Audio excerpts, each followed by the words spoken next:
What's up and welcome. This is Me, You, and Switch 2. I'm me, Tom Tates, and you are you. So I think that we should talk about Switch 2. This is your source for the latest Nintendo Switch 2 news. We're going to keep things short and sweet. We've got 5 to 10 minute episodes coming at you every Tuesday and Friday. Today is Friday, August 29th. We made it. I hope your week wasn't as long and arduous as my week was. We're going to keep things pretty quick today. Not a lot of news, so we can get you to the weekend. And speaking of the weekend, it might be a 3-day weekend for you if you are in the United States. So I hope that if that's the case, you have something to look forward to. Or maybe you have nothing to look forward to, no plans, which means you can crack into your backlog of games, which is always a good thing. So this week, the whole developers don't have dev kits and the development situation is super weird. That kept making the rounds earlier in the week, a lot of headlines. A lot of this is fueled by skepticism that third-party games just won't run well on Switch. So games like Borderlands 4 and Elden Ring, we started to see some footage. People are very skeptical that these games will perform. I'll link to a Polygon article if you want to read more on this. I'm not going to spend too much time on it. We did talk about it last week or earlier this week, just talking about some Digital Foundry commentary that came out of Gamescom. On the flip side, Nintendo console sales are looking pretty good. Nintendo Switch 2 has passed the 2 million units sold mark in July.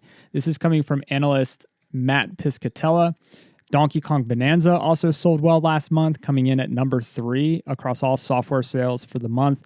It is sitting only behind EA Sports College Football 26 and EA Sports MVP Bundle. So I think that is a testament to how well those EA Sports games sell when they are released. And to be clear, we received Madden on Nintendo Switch 2, but we did not get College Football 26, and that seems to be the hot seller. So that's very interesting to me. Maybe we'll get College Football 26 in the future. Tony Hawk's Pro Skater 3+4 came in at the number 4 spot, right behind Donkey Kong Bonanza. I've actually been playing Tony Hawk's Pro Skater 3+4.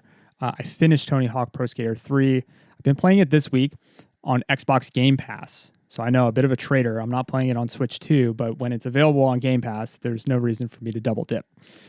Speaking of games, we've got a few new games on Switch 2 this week to cover. Story of Seasons, Grand Bazaar, Nintendo Switch 2 edition. This game came out, I think, on Wednesday. This game is based on Harvest Moon DS Grand Bazaar. So as I mentioned before, the Story of Seasons games are a bit of a successor to the Harvest Moon games. So this is not a remake, but a reimagining influenced by Grand Bazaar. Very much, covers the basis of that game. It has a really nice visual art style. Looks very crisp on Nintendo Switch 2 based on all of the footage that I've seen. This is also one of those games that you can pour well over 50 to 100 hours in. So you'll definitely get your money's worth if this is your style of game. Nintendo Life's Nathan Ellingsworth reviewed it, gave it an 8 out of 10. I will link to his review in the notes. Here are his joys and cons. So joys, farming and platforming feel great. Selling at the bazaar is a thrill and keeps you hooked. Visuals, acting, and music all add so much charm. He has 3 cons. Can get buried a bit in its own systems. Fishing is sadly forgettable and a constant battle with your stamina. So again, if this is your thing, definitely check out this game on Nintendo Switch 2.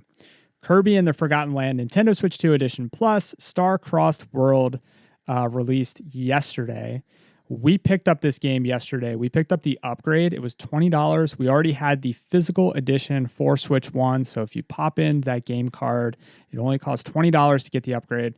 My son was able to load up his save file, his old save file, which was after he rolled credits. And as soon as he launched into the world map, the Star-Crossed World cinematics started up and he could launch into all the DLC bits, and he played through a little bit of that.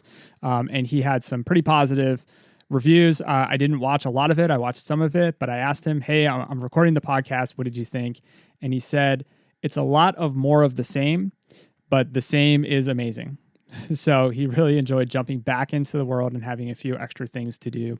I don't know if you need to finish the game first or if that's just part of the game experience, if you're playing through it for the first time.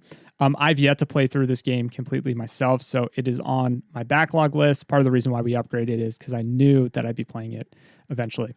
I've got a Nintendo Life review roundup post linked in the show notes if you want to read more about how this game performed. They gave it a 9 out of 10, calling it easily, quote, easily one of the best and most polished 3D platformers on Switch or Switch 2. High praise there.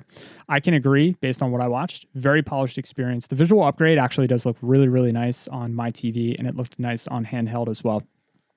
Gaming Bible gave it a 9 out of 10. Tech Radar 4.5 out of 5. VGC 4 out of 5. The Game 4 out of 5. And IGN gave it a 7 out of 10. So here's the IGN quote that was pulled into this review roundup.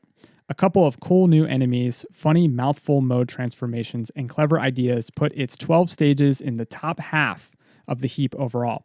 But with little beyond that, this comes across less like a proper expansion and more like a DLC level pack to invite you to come back for a weekend.